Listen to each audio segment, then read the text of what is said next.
Do you feel as if you ever might need to resort to that type of antics of calling people out and really poking and prodding to sort of not talk your way into a fight, but find yourself a fight, get yourself a fight? Yeah, I've done it in the past, not called people out necessarily, but I've searched on Tabology and looked for fighters and emailed them to promoters, and I've done the work behind that. Like, Russell's helping me a lot right now, and Chris has helped me in the past, and there have been a couple opportunities, like I said, that one with Sarah, that have come up and they've called, and then something happened. So, it's I can continue to research and look, but I think at this point also, like, I'd really like an opportunity in Invicta. I feel like there's a lot of girls that I've looked at and I found their records and was like, hey, that'll be a great girl, and then it says that they're signed to Invicta, and I'm like, well, why don't I get a chance to fight them in Invicta? I would love to see you in the cage. I would really love to see Kip, and I know when reality started, it's a great show. I'd love to see more than just these 2 shows a year. As one of their champions, I'm sure that could be a little frustrating for you.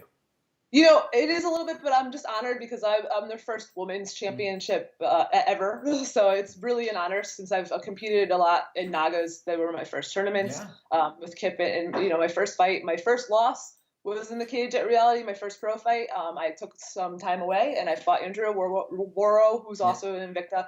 And you know what? I went in there and I lost, and it was, she got me just with a punch, and I just was kind of like, oh, where am I? So, and she finished with a choke, and I'm not like, I wasn't proud of it, but I came back, I lost, and I was just not, I wasn't afraid to lose any, like, oh my God, I don't want to lose. I was just like, I just want to fight. Like, I'm going in there and I'm not worried about winning and losing. I just want to just do what I came to do. Obviously everyone wants to win, but getting that one loss out of the way, I wasn't worried about it. I went 4 straight right after. So are you sort of holding over that lack of competition with grappling tournaments, and do you have anything lined up? Yeah, I did go up to the Hickson Gracie Cup recently, and then I'm going to be going and doing some more tournaments, I think, definitely in January and going forward from there. But right now it's kind of just looking for some, also like looking for, I like the Nogi tournaments. They're really fun to do. And I just kind of, I'm just kind of like going to look around and look for some tournaments. Sometimes the local tournaments don't have a lot of women, so it gets a little bit difficult. But I'm willing to travel.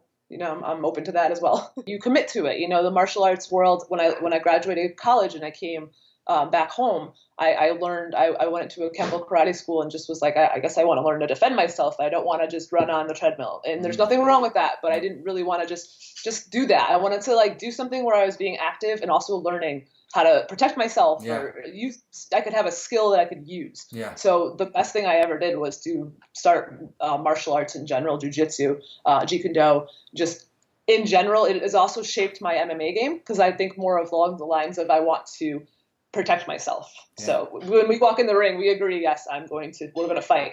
But I also think from a street point standpoint, if I was in a situation, how would I approach this at this point? So when did your journey start? 2007. So I graduated college and I came undergrad, and I came back to Connecticut and I started training in 2007. And I eventually, within about 2 months, I met Chris Smith, and I've been training with Chris ever since. How long into training did you have the I want to fight bug? Like the day as soon as you started. I think most people want to fight.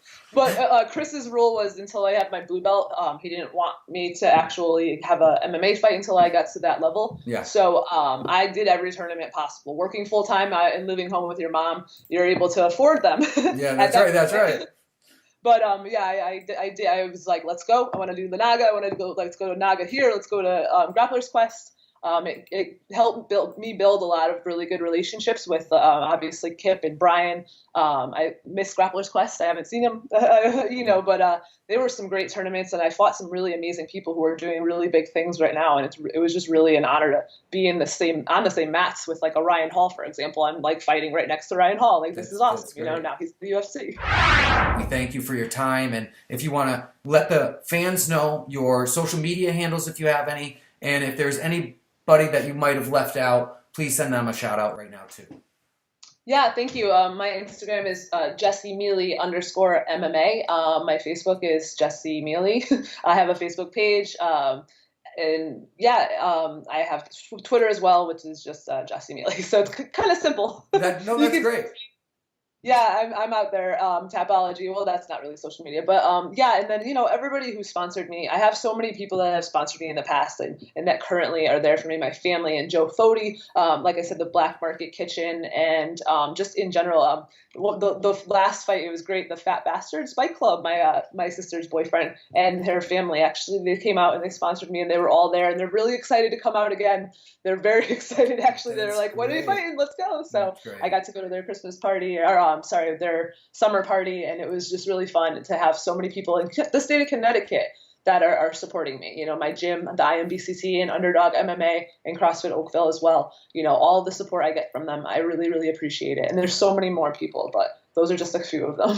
Follow us on Instagram, watch us on YouTube, check us out on Facebook, visit us on Twitter, and stay tuned.